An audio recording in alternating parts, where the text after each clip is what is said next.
Assalamualaikum warahmatullahi wabarakatuh. Berjumpa lagi pada pertemuan kita yang ketiga di mata kuliah Sistem Informasi. Hari ini kita akan membahas mengenai proses bisnis.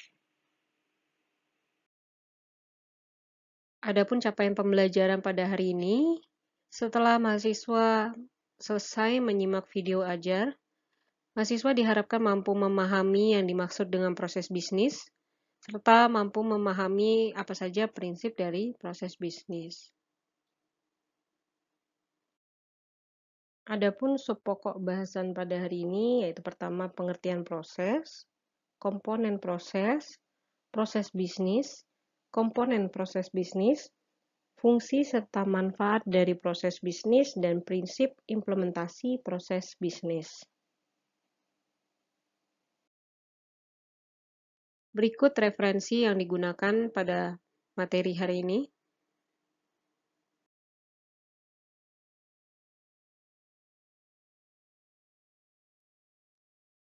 Pertama, kita pahami dulu apa itu proses.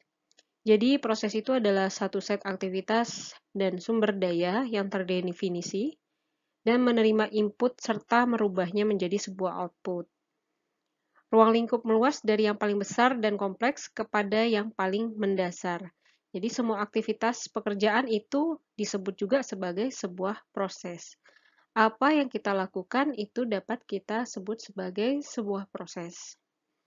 Kemudian ada juga pengertian lain, proses itu adalah sekumpulan aktivitas kerja yang saling berkaitan dan tiap daripadanya itu memiliki input dan output. Input itu bisa berupa material, peralatan, objek nyata, informasi gitu ya, yang dikonversikan oleh serangkaian aktivitas menjadi suatu output, yang mana output itu disediakan untuk penerima.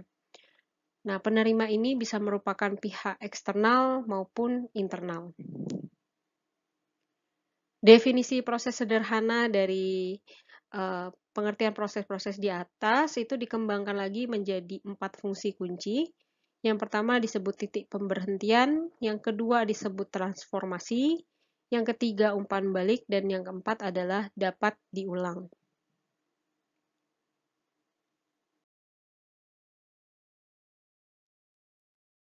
Empat fungsi utama proses tadi, yang pertama titik pemberhentian itu bisa didefinisikan sebagai input serta output. Sedangkan transformasi itu definisinya adalah suatu perubahan, tindakan untuk merubah sesuatu. Kemudian yang ketiga, umpan balik itu didefinisikan sebagai aktivitas transformasi untuk memodifikasi atau membenahi sehingga atribut output yang diinginkan itu tetap dijaga. Yang keempat, yang dimaksud dengan dapat diulang itu yaitu suatu ini bisa dieksekusi dengan cara yang sama atau repeatable dan bisa menghasilkan output yang sama pula. Jadi konsisten terhadap apa prosesnya sehingga output yang dihasilkan pun pastinya sama.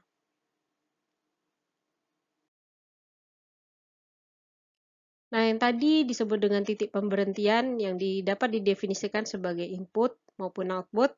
Nah, input itu bisa berupa peralatan, material, metode, lingkungan yang dibutuhkan untuk menghasilkan produk dan jasa dari sebuah proses. Kemudian ada output. Output itu berupa produk atau jasa dari hasil sebuah proses. Yang mana output ini juga dihasilkan karena adanya input yang diproses. Kemudian ada yang namanya pelanggan, itu merupakan pengguna dari produk atau jasa yang hasil proses tadi. Jadi pengguna ini adalah yang menikmati output. Pelanggan utama merupakan alasan utama adanya sebuah proses dan merupakan suatu batasan akhir atau cakupan dari proses. Kemudian yang terakhir ada yang disebut dengan kondisi katalis atau bisa disebut juga trigger. Ini sifatnya independen dan merupakan bentuk dari kondisi yang memicu adanya suatu proses. Nah, kondisi katalis ini merupakan batasan inisialisasi dari proses atau bentukan awal dari proses.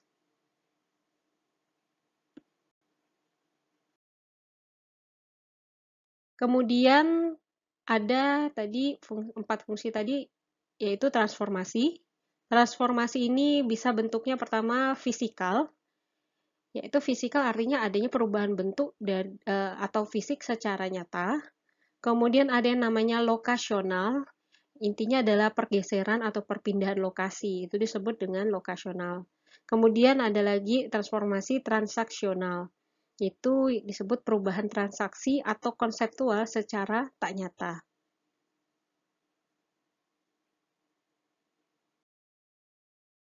Selanjutnya, umpan balik. Yang pertama ada kebutuhan dan harapan pelanggan. Atribut-atribut dari output proses seperti produk dan jasa yang dibutuhkan pelanggan itu menjadi suatu kebutuhan dan harapan pelanggan. Kemudian target pelanggan tertentu. Jadi translasi kebutuhan dan harapan pelanggan ke karakteristik tertentu dan dapat dikuantisasi yang dapat digunakan untuk mengarahkan kualitas dari suatu produk atau jasa ini ke pelanggan tertentu. Kemudian ada lagi yang namanya suara pelanggan. Ini mekanisme umpan balik yang mengukur kepuasan pelanggan terhadap suatu produk dan jasa. Nah, suara pelanggan ini digunakan untuk mempelajari apakah output proses yang dilakukan itu telah memenuhi kebutuhan dan harapan dari pelanggan. Kemudian ada lagi yang bentuknya target proses tertentu. Nah, ini objektivitas, tujuan, dan target itu harus dicapai oleh proses untuk memenuhi kebutuhan dan harapan pelanggan. Target-target ini merepresentasikan suatu translasi langsung dari target pelanggan tertentu. Kemudian selain itu ada suara proses. Nah, ini menyediakan informasi di mana proses itu dapat diukur dan dievaluasi terhadap target proses tertentu yang tadi. Nah, ini menyediakan informasi sebelum pelanggan nanti menerima produk atau jasa. Jadi, suara proses ini dilakukannya adalah sebelum seluruh umpan balik yang lain itu dilakukan. Selanjutnya, kita pelajari mengenai komponen-komponen dari proses. Yang pertama, kita kenal namanya trigger events. Itu sama dengan tadi kondisi katalis, yaitu sebuah proses yang diawali oleh adanya suatu inisiasi atau pemicu dari suatu proses itu apa. Kemudian harus ada input. Jadi setiap proses itu harus memiliki modal yang dapat digunakan untuk menjalankan sebuah proses. Kita tidak bisa melaksanakan suatu proses jika tidak ada sebuah inputan. Kemudian yang ketiga adalah output. Nah, setiap proses bertujuan untuk menghasilkan keluaran. Intinya adalah ini adalah hasil dari pengolahan suatu input. Jadi, ketika input tidak menghasilkan output, artinya tidak ada proses di dalamnya. Kemudian komponen selanjutnya yaitu waktu. Jadi, setiap proses itu pasti punya standar waktu, yaitu lama pengerjaannya. Inilah yang dibutuhkan untuk menjalankan sebuah proses. Kemudian yang kelima adalah biaya. Jadi setiap proses itu pasti akan ada yang namanya standar biaya atau anggaran yang dibutuhkan sehingga sebuah proses itu bisa dilakukan. Yang keenam adalah sumber daya. Nah, setiap proses itu harus memiliki sumber daya yang dapat menjalankan dan bertanggung jawab atas sebuah proses. Nah, jika kita membuat suatu contoh mengenai ke-6 komponen proses ini, contoh sederhana misalnya ketika kita ingin memasak Indomie. Mie. Nah, di sini yang pertama trigger events-nya apa? Trigger events-nya ini adalah karena kita lapar. Nah, kita lapar dan kita ingin makan mie. Itu adalah kondisi yang memicu sebuah proses harus dilakukan. Kemudian inputnya apa? Inputnya tentu saja kita harus ada mie, air gitu ya. Terus apalagi mungkin bumbunya. Nah, seperti itu. Itu adalah inputan yang dibutuhkan agar proses memasak mie bisa dilakukan. Yang ketiga adalah output. Output dari memasak mie itu sebenarnya apa? Adalah mie rebus atau mie goreng. Itu adalah hasil dari proses. Kemudian waktu. Waktu tentu saja dibutuhkan karena di sini tidak mungkin kita memasak mie tidak membutuhkan waktu ya. Misalnya masak mie ternyata jadi 1 hari, itu pastinya outputnya akan tidak baik. Nah, di sini harus ada sebuah standar waktu. Nah, standar waktu itu sendiri sebenarnya sudah dituliskan di dalam bungkus mie ya. Kemudian biaya. Nah, mungkin kita tidak pernah menyadari bahwa setiap proses itu pasti akan memerlukan biaya. Kita memasak mie, mungkin mie-nya ada di rumah, tetapi sebenarnya mie itu kita beli, sehingga di situ ada biayanya. Baik menggunakan mie-nya ada biaya, airnya ada biaya, kompornya menggunakan gas ada biaya. Nah, seperti itu. Kemudian yang keenam adalah sumber daya. Nah, sumber daya di sini itu tidak hanya terbatas pada input saja yang tadi, tetapi kita manusia yang melaksanakan proses itu ya, memasak mie tersebut itu adalah salah satu bentuk sumber daya. Bentuk sumber daya yang lain apa? Misalnya kompornya, kemudian pancinya. Nah, itu adalah salah satu bentuk-bentuk sumber daya yang dibutuhkan dalam pelaksanaan proses. Nah, kira-kira itulah contoh-contoh dari rangkaian proses pembentuk yang mana dibentuk oleh komponen proses. Nah, silakan, sebenarnya ini ada contoh-contoh proses ya. Nah, proses-proses ini sebenarnya bisa diturunkan lagi. Seperti yang saya sampaikan sebelumnya, sebenarnya apa sih komponen pembentuk dari proses-proses ini? Yang pertama ada contoh proses persiapan pengadaan acara pernikahan, misalnya, kemudian mengelola gedung, memilih supplier, menerima order, dan lain-lain. Selanjutnya kita akan mengenal istilah dalam proses. Nah, ada beberapa istilah yang sering digunakan jika kita membahas mengenai proses. Yang pertama ada yang namanya pemasok. Pemasok ini adalah pihak terkait sebelum proses yang menjadi objek observasi. Pemasok itu harus menyiapkan input sesuai dengan permintaan yang berasal dari pemilik proses. Jadi, siapa yang menyediakan input? Nah, itu adalah pemasok. Nah, pemasok itu ada 2 jenis. Yang pertama, pemasok internal. Itu adalah pihak di dalam perusahaan yang memasok sesuatu, entah itu barang, jasa, atau informasi gitu ya, kepada rekan kerja lain yang ada di dalam perusahaan itu pula. Kemudian yang kedua ada pemasok eksternal. Itu adalah pihak yang ada di luar perusahaan yang memasok sesuatu ke dalam perusahaan. Intinya adalah dua pemasok ini ada yang pemasok memang dari dalam perusahaan itu sendiri, atau pemasok yang sebenarnya kita kerjasama. Jadi bukan bagian dari perusahaan tersebut. Yang kedua itu pelanggan. Pelanggan ini adalah pihak terkait setelah proses yang menjadi objek observasi. Dengan kata lain, pelanggan itu adalah pihak yang menerima output atau hasil dari proses. Nah, pelanggan itu juga ada 2 jenis. Yang pertama pelanggan internal dan pelanggan eksternal. Intinya pelanggan internal itu adalah orang yang di dalam perusahaan itu sendiri, yang menikmati hasil dari perusahaan itu sendiri. Nah, kalau pelanggan eksternal, misalnya pihak di luar perusahaan yang menikmati output dari perusahaan gitu ya, dari suatu perusahaan. Jadi pihak di luar perusahaan yang menerima output dari suatu perusahaan. Contohnya misalnya pelanggan internal ini kita sendiri nih sebagai orang di Untan gitu ya, kita mengelola suatu data untuk menjadi informasi, misalnya informasi mengenai penelitian gitu ya.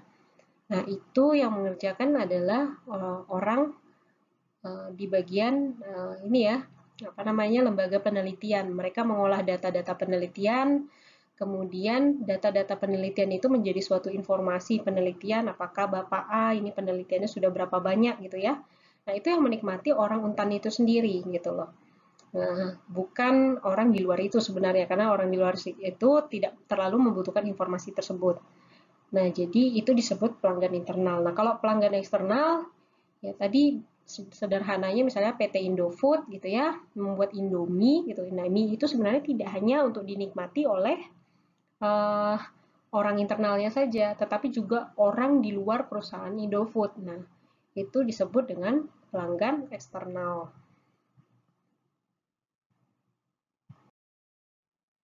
Selanjutnya input. Nah, input itu adalah segala sesuatu yang menjadi masukan awal dari sebuah proses. Nah, input itu bisa berupa barang, intinya bentuk fisik, bisa berupa jasa, bisa berupa informasi. Yang tadi sebelumnya saya memberikan contoh input yang bentuknya informasi atau data ya. Ada 3 macam input, bisa barang itu intinya ada fisiknya, jasa itu suatu pekerjaan, informasi itu bisa laporan, saran, instruksi, atau data yang tadi sudah saya sampaikan. Nah, kemudian output. Output adalah segala sesuatu yang dihasilkan dari sebuah proses. Nah, seperti halnya dengan input, output juga bisa bentuknya barang, jasa, maupun informasi.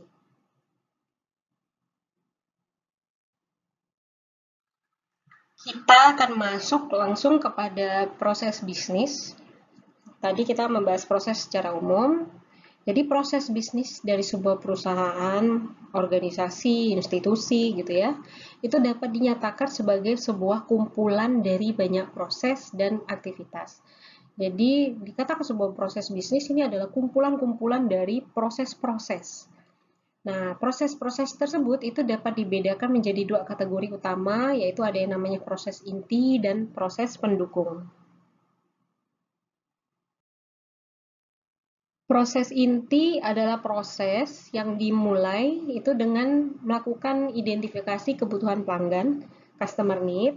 Kemudian kita lihat juga persyaratan pelanggan atau customer requirement, serta harapan dari pelanggan atau customer expectation. Dan diakhiri dengan pengiriman ke pelanggan serta penerimaan pembayaran. Karakteristik dari proses inti yang pertama itu merubah kebutuhan pelanggan menjadi produk yang diharapkan pelanggan. Kemudian proses-proses yang berlangsung berhubungan dengan produk yang diberikan kepada pelanggan. Dan yang ketiga, proses-proses yang mentransformasikan kebutuhan pelanggan menjadi produk yang diinginkan. Nah, ini contoh dari proses inti. Nah, contoh proses inti apa saja? Pemasaran. Pemasaran merupakan proses inti, penjualan, melakukan desain produk, melakukan pembelian, melakukan perencanaan produksi, sampai ke produksinya, kemudian menyerahkan produk jasa, lalu ada penagihan dan penerimaan pembayaran. Ini adalah proses inti. Proses inti dari suatu bisnis. Itu seperti ini.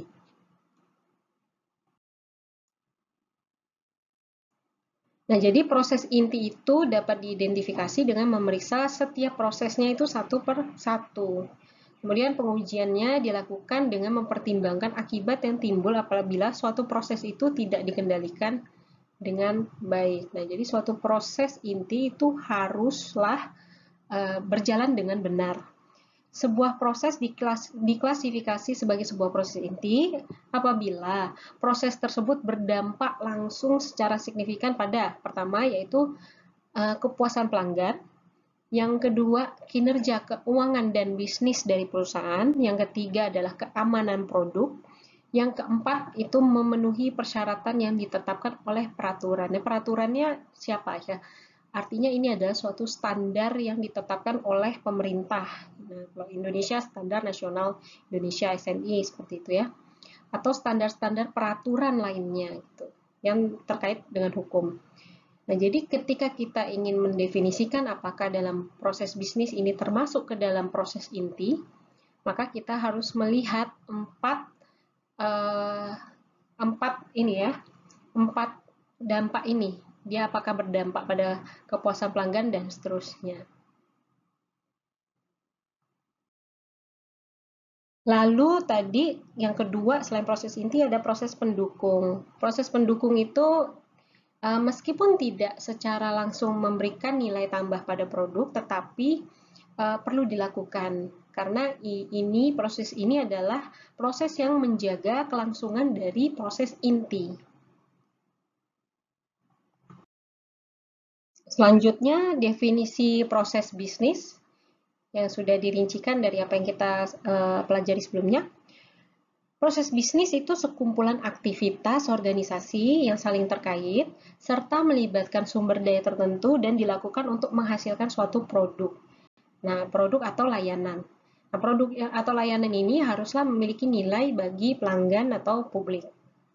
Kemudian ada juga menurut Permenpan RB nomor 13 tahun 2011, proses bisnis itu adalah sekumpulan aktivitas kerja terstruktur dan saling terkait yang menghasilkan keluaran yang sesuai dengan kebutuhan dari penggunanya.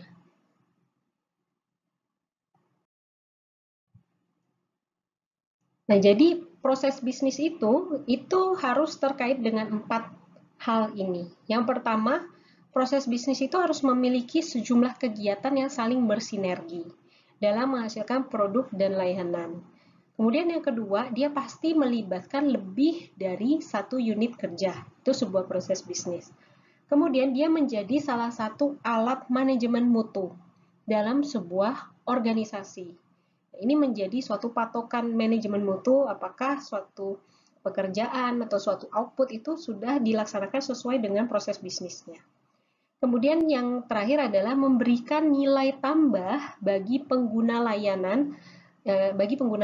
Jadi suatu proses bisnis yang mengeluarkan output tadi itu harus ada suatu nilai tambah bagi penggunanya. Jadi suatu proses bisnis ini pasti akan berorientasi pada pelanggan. Pusatnya adalah pelanggan. Keberhasilan suatu proses bisnis itu ditentukan oleh apakah dia bisa memberikan nilai tambah pada pelanggan. Nah, jadi proses bisnis dari suatu perusahaan itu sebenarnya bisa menjadi suatu sumber kompetitif. Nah, suatu perusahaan jika melakukan inovasi terhadap proses bisnis yang dia punya itu pasti menjadi nilai tersendiri dan menjadi sesuatu yang lebih baik daripada pesaingnya. Jadi pelanggan pasti akan memilih mau memilih perusahaan yang mana nih yang ia gunakan. Contoh sekarang ada Grab, ada Gojek, kita kenal ya, ada Maxim. Nah, itu 3 perusahaan yang bergerak di bidang transportasi umum, khususnya transportasi online gitu ya. Nah, tetapi mereka ketiga itu tetap memiliki proses bisnis yang berbeda-beda. Yang paling terlihat jelas adalah Maxim ya, bahwa di Maxim kita bisa memilih mana nih transportasi yang harganya yang ditawarkan lebih murah gitu ya dibandingkan driver-driver lainnya. Nah, mungkin Gojek sama Grab itu nggak ada. Tapi Gojek sendiri dia sudah lama ya dan sudah mempunyai layanan yang lebih banyak daripada Grab misalnya seperti itu. Nah, ini kan adalah bentuk-bentuk proses bisnis yang berbeda gitu ya, sehingga itu menjadi pilihan bagi pelanggan yang mana nih yang mau mereka gunakan. Nah, itulah mengapa dikatakan proses bisnis suatu perusahaan itu bisa menjadi suatu sumber kompetitif.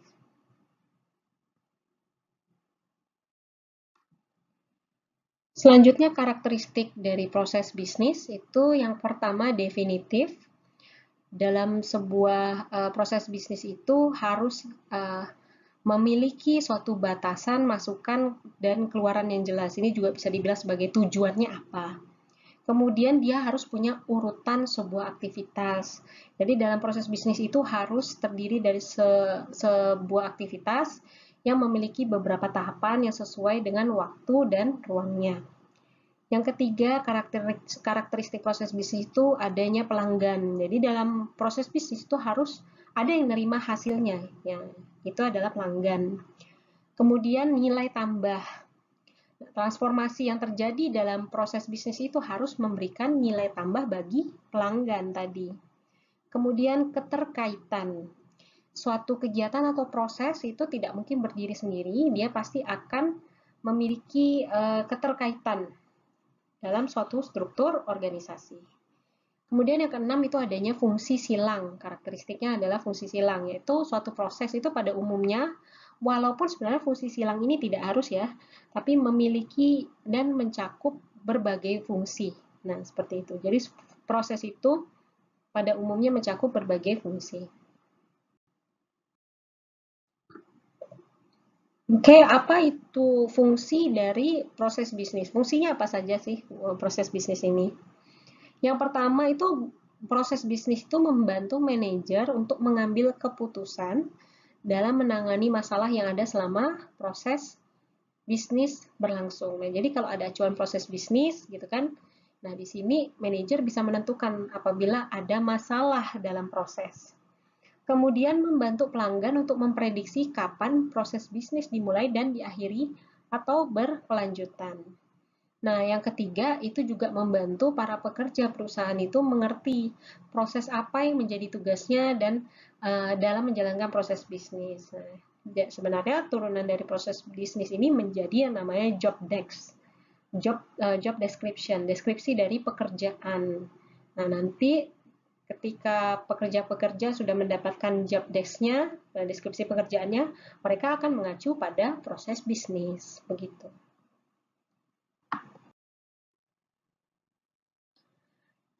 Kemudian kita klasifikasikan proses bisnis itu ada 3 jenis proses bisnis. Yang pertama disebut proses manajemen. Intinya adalah proses-proses yang mengendalikan pengoperasian sistem. Contohnya itu adalah manajemen strategis.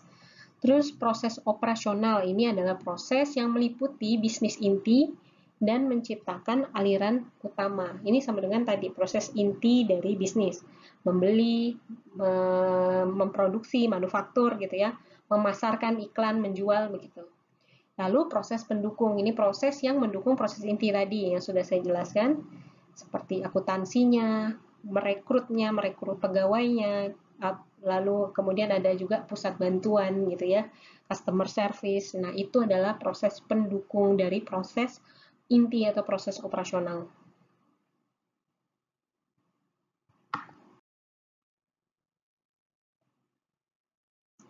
Selanjutnya, komponen proses bisnis. Ini sebenarnya tadi sudah didefinisikan sedikit ya. Yang pertama itu adalah memiliki tujuan. Jadi, suatu proses itu harus punya tujuan yang jelas. Untuk apa proses itu dikerjakan, gitu ya. Contohnya misalnya proses input barang itu pasti tentang input barang saat belanja itu karena untuk mendapatkan cetakan struk belanja gitu kan saat kita bayar gitu.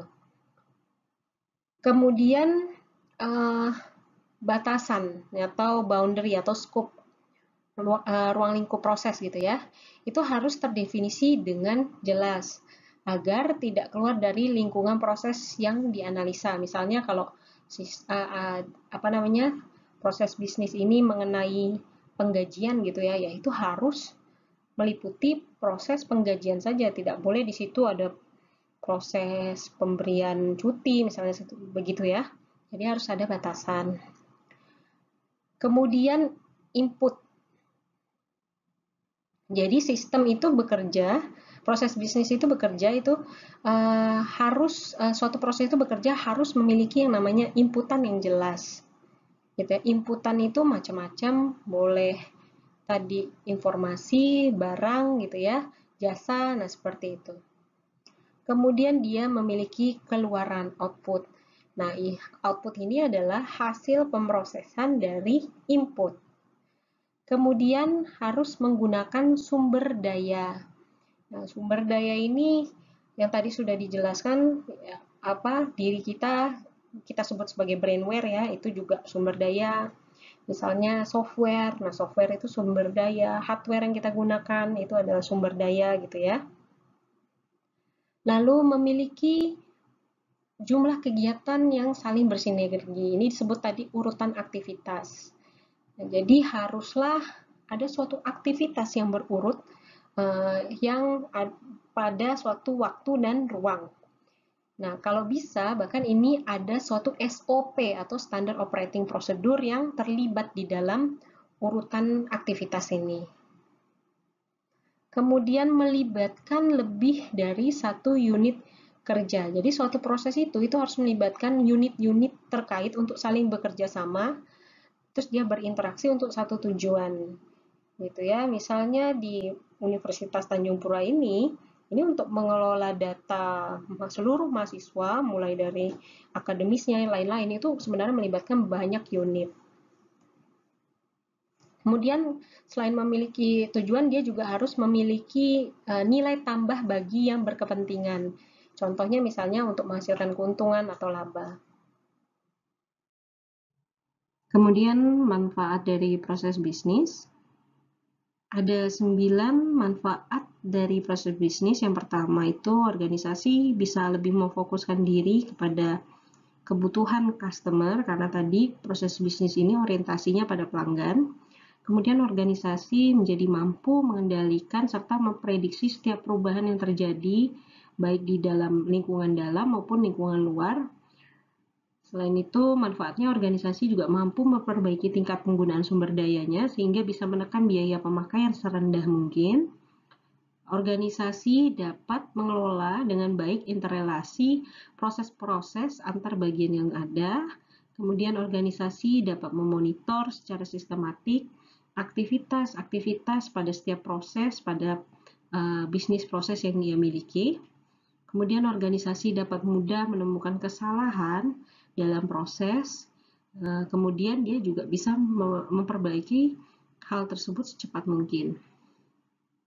Selain itu, dengan proses bisnis ini, organisasi juga bisa memahami proses setiap perubahan input menjadi output pada setiap bisnis proses itu sebenarnya seperti apa. Kemudian, organisasi juga mampu melakukan pengukuran pada setiap perubahan pada kondisi perusahaan. Dan yang terakhir, organisasi itu bisa memahami setiap proses maupun metode dari proses yang benar itu seperti apa.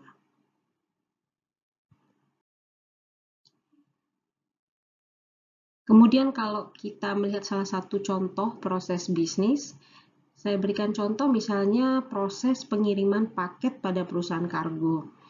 Nah, perlu ditekankan lagi tadi bahwa dalam suatu perusahaan organisasi itu, dia itu pasti akan banyak proses bisnisnya, tidak hanya satu. Kemudian dia juga melibatkan beberapa unit gitu ya, tadi yang disampaikan seperti itu. Nah, ini contoh sederhana untuk proses bisnis pengiriman paket. Kita biasanya akan mendata alamat pengirim maupun penerima paket gitu ya. Kemudian operator membuat resi pengiriman, lalu menempelkan resi pada paket yang akan dikirimkan, disortir, kemudian dikirim paketnya.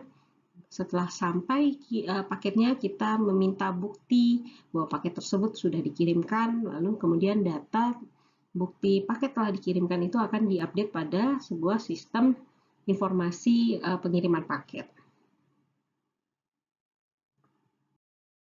Kemudian dalam kita membuat sebuah proses bisnis itu ada beberapa prinsip-prinsip implementasi dari proses bisnis yang harus kita perhatikan. Nah, ini adalah prinsip untuk mengimplementasikan proses bisnis, ada 3, yaitu yang diperhatikan efektivitasnya, efisiensinya, dan adaptif atau tidaknya. Efektivitas itu maksudnya apa? Yaitu bagaimana menghasilkan produk atau layanan itu sesuai dengan kebutuhan pelanggan atau publik dari sisi efektifnya. Kemudian efisien itu artinya bagaimana itu penggunaan sumber daya perusahaan itu minimal dan birokrasi itu tidak rumit. Ini dikatakan efisien. Kemudian untuk adaptif itu bagaimana proses bisnis ini bisa fleksibel terhadap perubahan lingkungan bisnis. Perkembangan bisnis misalnya dulu yang dari offline ke online gitu ya. Nah, jika proses bisnisnya adaptif, maka itu juga menjadikan proses bisnis itu semakin baik. Nah, inilah 3 prinsip yang harus diperhatikan.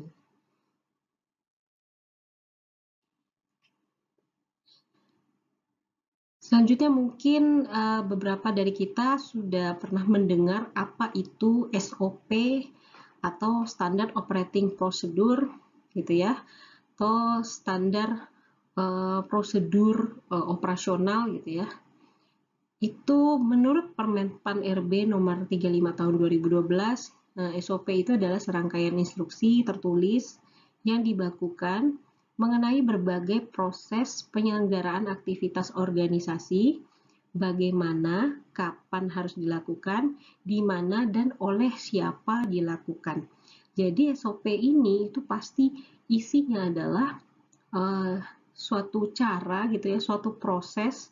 Terus proses ini juga menjelaskan siapa yang harus melakukan proses tersebut, bagaimana cara melakukannya, dan kapan itu harus dilakukan serta di mana, secara terperinci. Nah, ketika kita ingin melakukan pemetaan proses bisnis maupun menganalisa atau memahami sebuah proses bisnis, kita bisa melakukan breakdown terhadap aktivitas-aktivitas mulai dari level yang global hingga level yang lebih rinci, level yang detail.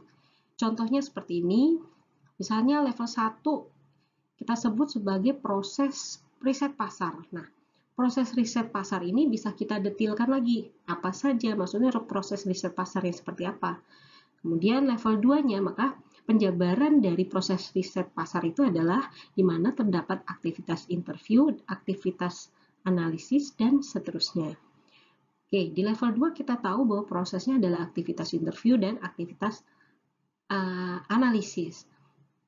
Kita detilkan lagi apa yang dimaksud aktivitas interview dan aktivitas analis pada proses riset pasar.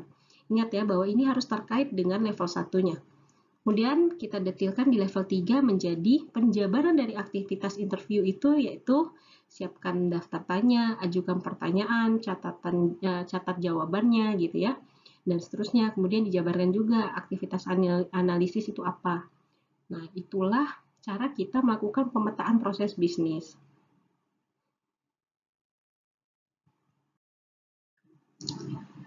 Ini adalah bagan yang menunjukkan keterkaitan proses bisnis dengan strategi.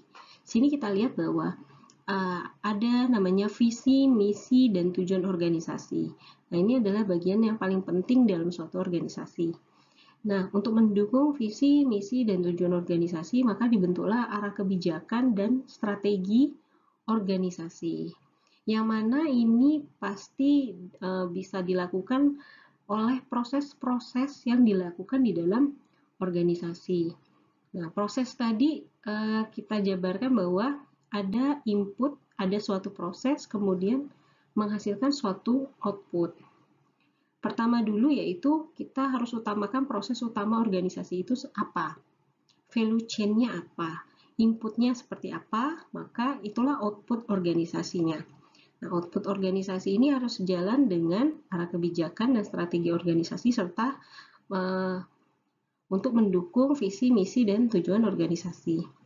Nah, value chain ini kemudian akan diturunkan dalam beberapa proses bisnis. Ke proses bisnis level 1, proses bisnis level 2, hingga proses bisnis level N, artinya seterusnya, yang mana semuanya akan dicakupkan ke dalam sebuah standar operating procedure gitu ya. Yang tadi sudah saya sampaikan bahwa standar operating procedure itu berisikan tentang apa-apa yang dilakukan, mulai dari siapa yang melakukan, di mana dilakukan, apa yang dilakukan, nah seperti itu.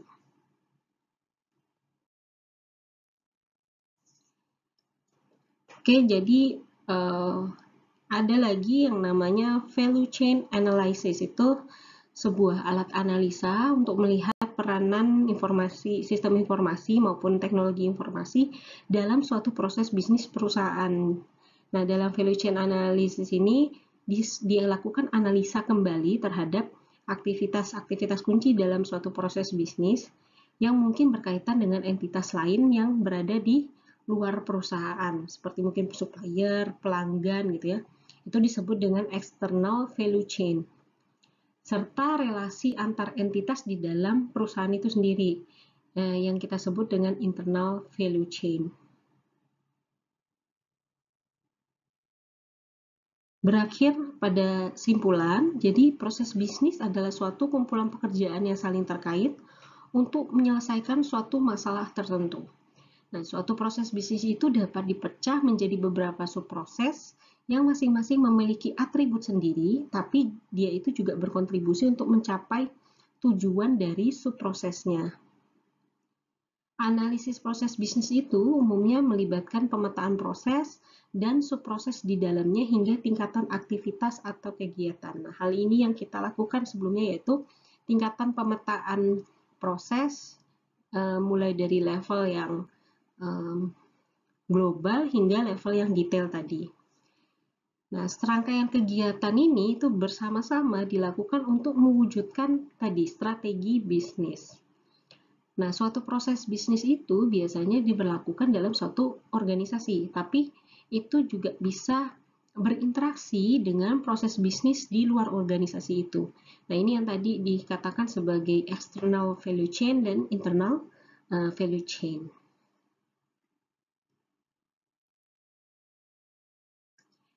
Oke, selanjutnya tugas seperti biasa.